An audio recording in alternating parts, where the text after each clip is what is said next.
रहमतुल्लाहि व बरकातुहू। नहमदुहु व नुसल्ली अला रसूलिल करीम, अम्मा बअद।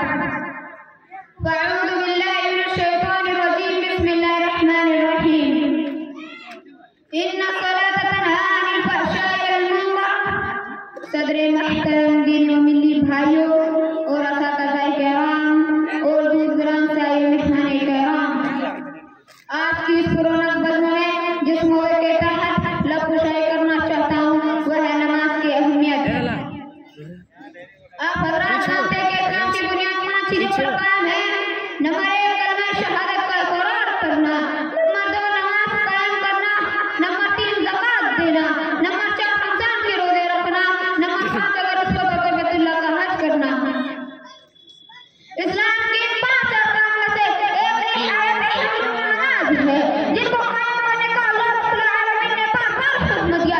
अक़ीमुस्सलाह, अक़ीमुस्सलाह, नमाज कायम करो, नमाज कायम करो। इसी तरह नमाज के जिक्र करते फरमाते हैं कि इन्ना सलाता तन्हा अनिल फ़हशाइ वल मुनकर। नमाज में हया या प्यार से रोकती है। मेरे दीनी भाइयों, नमाज के अहमियत के बारे में बहुत सी हदीस भी आई है। जैसा कि अब्दुल्लाह बिन मसूद रज़ियल्लाहु अन्हु कहते हैं कि मैंने अल्लाह के रसूल से पूछा, अय्युल अमाल यते, कौन सा नमाज सबसे फजीलत वाला है? क़ाला सलातुल वक़्तिहा, आप फरमाया कि नमाज को अपने वक़्त पढ़ना।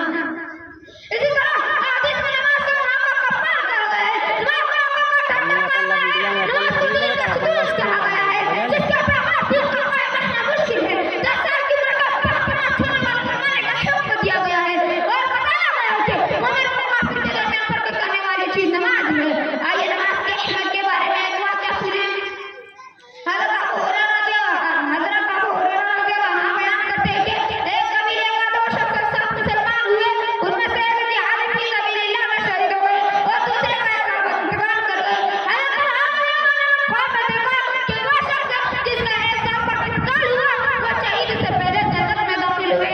हज़रत तलहा रज़ियल्लाहु अन्हु को बड़ी ताज्जुब हुई कि शहीद का मर्तबा तो बहुत बुलंद है और ये शख्स शहीद से पहले जन्नत में कैसे दाखिल हो गया। हज़रत तलहा रज़ियल्लाहु अन्हु कहते हैं कि मैंने नबी करीम के वक़्त से दरियाफ़त में क्या दुआ नाज़िल फरमाया, जिस शख्स का इंतकाल बाद में हुआ, क्या तुम उसकी नेकियां नहीं देखते? क्या तुम रमज़ान के रोज़े नहीं रखते? साल भर के फर्ज़ नमाज़ रहते हैं, ज़रा पता करो नहीं पड़े। मेरे दीनी भाइयों, नमाज की अहमियत का अंदाज़ा इसी से भी लगाया जा सकता है कि नमाज की फजीलत ज़मीन पर हज़रत जिब्रील अलैहिस्सलाम से नहीं बल्कि सातों आसमान पर इस्राअ और मिराज की रात अल्लाह ताला ने खुद अपने महबूब हज़रत मोहम्मद मुस्तफ़ा को रसूल को अता फरमाई। नमाज पहले 50 वक्त की पड़ती थी, फिर अल्लाह ताला ने अपने बंदों पर शफ़क़त करते हुए 5 वक्त में बदल दिया। बस नमाज मिज़ान में 50 वक्त की है और अपनी ज़िंदगी में 5 वक्त की है।